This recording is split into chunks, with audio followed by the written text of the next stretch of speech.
When the machine swallowed Marco's hand, time held its breath and exhaled as a scream. The factory floor lights flickered like witnesses. We'd been asking for a guard on that press for months, but the supervisor kept saying, next quarter, like safety was seasonal. I pulled the emergency stop, and the world shrank to blood, towels, and a prayer made of numbers as we waited for the ambulance. After they took him, the boss called us into the break room where the coffee tasted like burned apologies. He said words that sounded damp, unfortunate, isolated, regrettable. Promises of counseling and pizza followed, the way companies do when they want your feelings to choose something other than them. I went home with the smell of oil in my hair and the kind of guilt that stains. That night, I wrote everything down. Dates of complaints, names of people who'd warned, photos of the frayed cord on the sensor. I wasn't a hero. I was a secretary for the truth. I didn't sleep, listening to the ceiling fan ask if I was brave or just tired of being scared. In the morning, HR asked me to swing by like we were planning a potluck. The conference room had fruit, water, and a folder with my name on it. Inside, a check the size of a bribe and a document labeled mutual separation, which is what they call firing you with compliments. We value your dedication, the HR woman said. She placed a pen beside the papers, as if it were a lifeboat.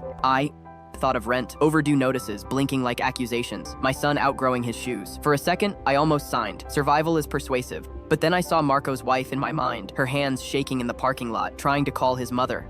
I pushed the pen back. You forgot the non-disclosure agreement, I said. I'm not signing any of it. Concern turned to consequence. We'd hate for this to get litigious, the lawyer said. I nodded. Then fix the press. Call OSHA before I do. My voice belonged to someone who had stopped selling silence wholesale. That afternoon, I filed the report. Copies went to my email, my sister, a folder labeled, for when I need courage again. They placed me on leave. My paycheck stopped. Fear arrived with a backpack, but so did neighbors dropping casseroles, Marco's brother texting updates, my son drawing a hand healing like sunrise. Weeks passed. OSHA arrived with clipboards and the posture of people who keep receipts. The press got its guard. Signage got bigger. The boss got smaller. They offered my job back under a new title. I said no. I took a temporary night job unloading trucks, where supervisors counted fingers like a no team 5 ritual. I slept in pieces. I learned dignity has weight, and once you start lifting it, other things get lighter. One morning, a new plant called. We want employees who do that, the manager said. We pay more. We have guards. Families keep their hands. On my first day, the foreman handed me the gloves so new they squeaked. The floor smelled like soap instead of denial. Before the shift, we stood in a circle and said each other's names. A small church of people wanting to go home whole. I exhaled something I'd been holding for years.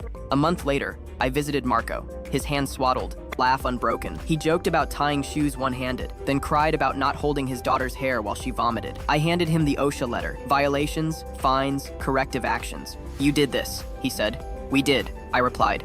That night, I found the old check hidden like a temptation.